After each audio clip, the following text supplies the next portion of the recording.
નમસ્કાર મિત્રો. થોડુંક વાંચેલું, થોડુંક વિચારેલું એ શૃંખલાના નવા મણકામાં આપનું હાર્દિક સ્વાગત છે. મિત્રો, આજે મારે તમને જે વાત કરવાની છે એ વાત છે એક બહુ ફેમસ સ્પીચની, જે 30 સેકન્ડ સ્પીચ તરીકે જાણીતી થયેલી છે. કોકાકોલાના એક્સ CEO બ્રાયન ડાયસને લગભગ 6 સપ્ટેમ્બર 1991ના જ્યોર્જિયા ટેક યુનિવર્સિટીમાં જે કમેન્સમેન્ટ સેરેમની હતો એમાં આ સ્પીચ આપી હતી. આ સ્પીચ જે મેં કહ્યું એમ 30 સેકન્ડ સ્પીચ તરીકે પ્રખ્યાત થયેલી છે, પણ ખરેખર 30 સેકન્ડની સ્પીચ નહોતી, એક પૂર્ણ સ્પીચ હતી. પણ એમાં એક ભાગ જે 30 સેકન્ડનો હતો તે ખૂબ ફેમસ થયો. જનરલી આપણે એવું જોઈએ છે કે કોઈ પણ આ ટાઈપની જે યુનિવર્સિટીમાં સ્પીચ આપવામાં આવે તેમાં કોઈ પણ CEO આવે કે કોઈ એવા મોટા વ્યક્તિ આવે, એ વિદ્યાર્થીઓને શીખવે કે ભાઈ તમારું કામનું શું મહત્ત્વ છે, તમારે કેવી રીતે કામ કરવું જોઈએ. પણ આ સ્પીચ એટલા માટે ફેમસ થઈ કે એમાં બ્રાયન ડાયસને એક નવી જ વાત કરી. બ્રાયન ડાયસને આ સ્પીચના જે છેલ્લા ભાગમાં કીધું કે જિંદગી એક રમત છે જેમાં 5 બોલ છે અને તમે 5 બોલ જગલ કરો છો, ઉછાળો છો હવામાં, અને 5 બોલ એકસાથે તમે એને હવામાં રાખવાનો પ્રયત્ન કરો છો, જેમ સર્કસમાં જોકર કરે કે કોઈ પણ ખેલાડી કરે એવી રીતે.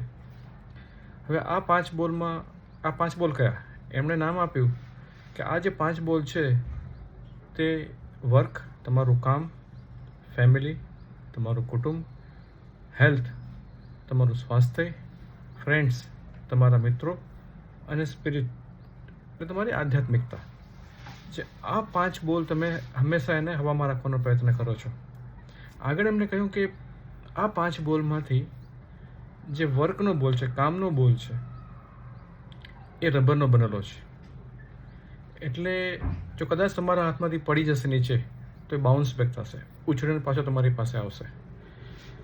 પણ જે બીજા 4 બોલ છે, ફેમિલી છે, ફ્રેન્ડ છે, તમારી હેલ્થ છે, આધ્યાત્મિકતા છે, સ્પિરિચ્યુઅલિટી છે તમારી, એ 4 બોલ કાચના બનેલા છે.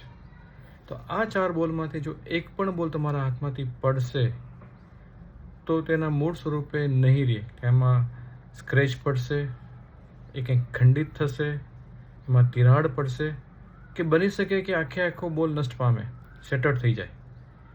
એટલે આગળ એમને એમ કહ્યું કે તમારે વર્કનો બોલ જે છે તમે એના પર એટલું બધું ધ્યાન નહીં આપો તો ચાલશે, કારણ કે કામ તમારી પાસે આવવાનું જ છે.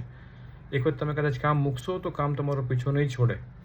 પણ આ 4 બોલમાંથી એક પણ બોલ જો તમારા હાથમાંથી પડ્યો તો કદાચ એના મૂળ સ્વરૂપે નહીં રહે. એટલે મિત્રો, તમે આ બોલને બહુ, આ જે 4 બોલ્સ છે તમે એને બહુ જાળવીને એને સાચવજો.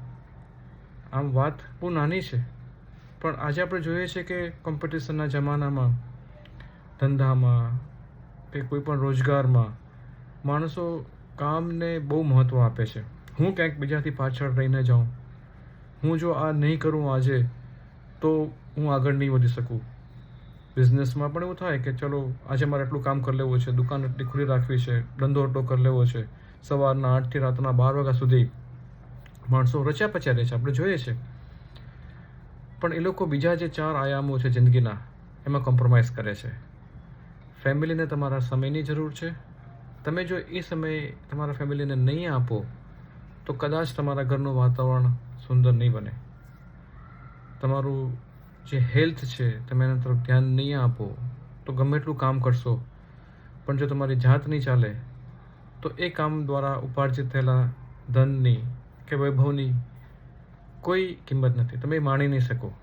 જો તમારી જિંદગીમાં મિત્રો નહીં હોય, સારા મિત્રો નહીં હોય, અને તમે સારા મિત્રો સાથે જો સમય પસાર નહીં કરો તો કદાચ તમે એક અધૂરાપણું એક મહેસૂસ કરશો. આધ્યાત્મિકતામાં, સ્પિરિચ્યુઅલિટીમાં જો તમે સમય નહીં ફાળવો તો જે જિંદગીના અંત તરફ તમે જશો ત્યારે તમને એમ લાગશે કે તમે ઘણું બધું ગુમાવ્યું છે, તમે જિંદગીનો અર્થ સમજ્યા જ નથી, તમે એવું બધું ઘણું બધું ગુમાવ્યું છે કે જેની તમે ભરપાઈ છેલ્લી ઘડીએ નહીં કરી શકો. તો મિત્રો, આ જે બ્રાયન ડાયસનની સ્પીચ છે એ આપણને બધાને લાગુ પડે છે.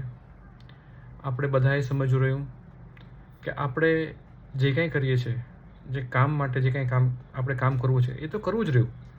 એવું નથી કહેતા બ્રાયન એન્ડરસન કે તમે કામને મૂકી દો, પણ કામને અમુક કલાકો આપો. આ જે કામ નથી થતું તો કાલે કરવાનું છે. એ રબરનો બોલ છે, તમારી પાસે આવશે જ, તમારે એને ન્યાય આપવાનો છે.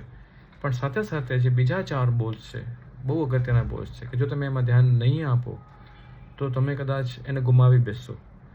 એટલે જો તમારે બહુ સુંદર જીવન જીવવું હોય તો મિત્રો, આ જે 4 બોલ છે, ફેમિલી, હેલ્થ, ફ્રેન્ડ્સ અને સ્પિરિચ્યુઅલિટી, એને બહુ જાળવીને એને તમે કામ લેજો. નથી કામ, વર્ક હંમેશા રહેશે. આ 4 બોલ કદાચ પહેલાં જવા નહીં રહે. નમસ્કાર મિત્રો, આવી જ નવી નવી વાતો લઈને હું આપની સમક્ષ આવતો રહીશ. આભાર.